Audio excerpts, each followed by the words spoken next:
Tonight, gender-affirming care for minors is banned in the state of Ohio. Yeah, hours ago, the Ohio Senate voted to override Governor Mike DeWine's veto of House Bill 68, remember, that prohibits gender-affirming surgery, hormone therapies, and mental health care for transgender minors. It also blocks trans athletes from playing in girls' and women's sports. Matt Rascone was monitoring today's session and explains the significance of the vote.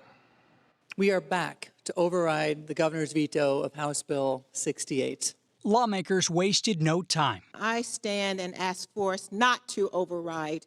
Jumping into the same debate we've seen play out again and again. And there is no such thing as gender-affirming care.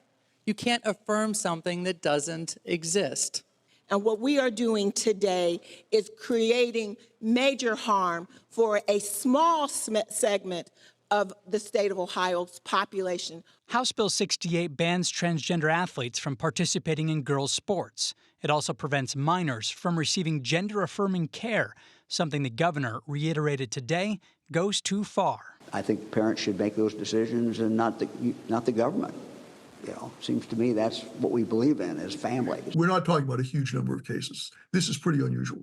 Jonathan Enton is a professor emeritus at Case Western. He said the vote to override is significant, given the disagreement between the governor and legislature.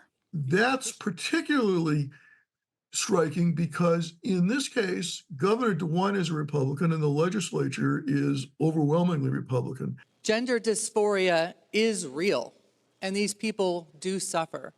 But what they need to know is that they are loved for who they are. After less than an hour of debate, Republicans had all the support they needed. With 23 yeas and 9 nays, the bill, having received the required constitutional majority, passes withstanding the objections of the governor. And with today's vote, Ohio becomes the 24th state in the country to ban trans athletes from competing in sports. I asked Professor Enton about what the vote means for the governor's recent executive order. He said the law overrides any inconsistencies there may be in that order. Guys. Okay, Matt Rascone, thank you very much.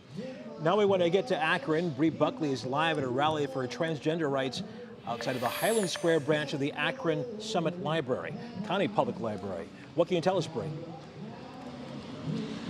Yeah, Russ, many out here saying they're hurt, they're frustrated, they're sharing uplifting stories with one another. You can actually see the group gathering behind me here and the sign saying, just let trans kids be trans.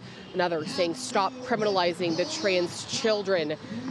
The group just saying that they're standing in solidarity here with one another, rallying around legislative attacks on gender-affirming healthcare.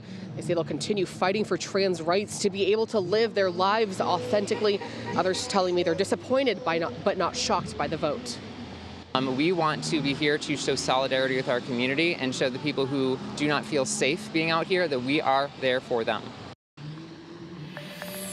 So this afternoon, after the vote, I spoke to one of the co-sponsors of the bill. He tells me that the goal is to protect children and women's sports. I'll have much more on his take as well as what folks out here are saying coming up tonight at 11. Christy? All right. Bree, we appreciate it. Thank you.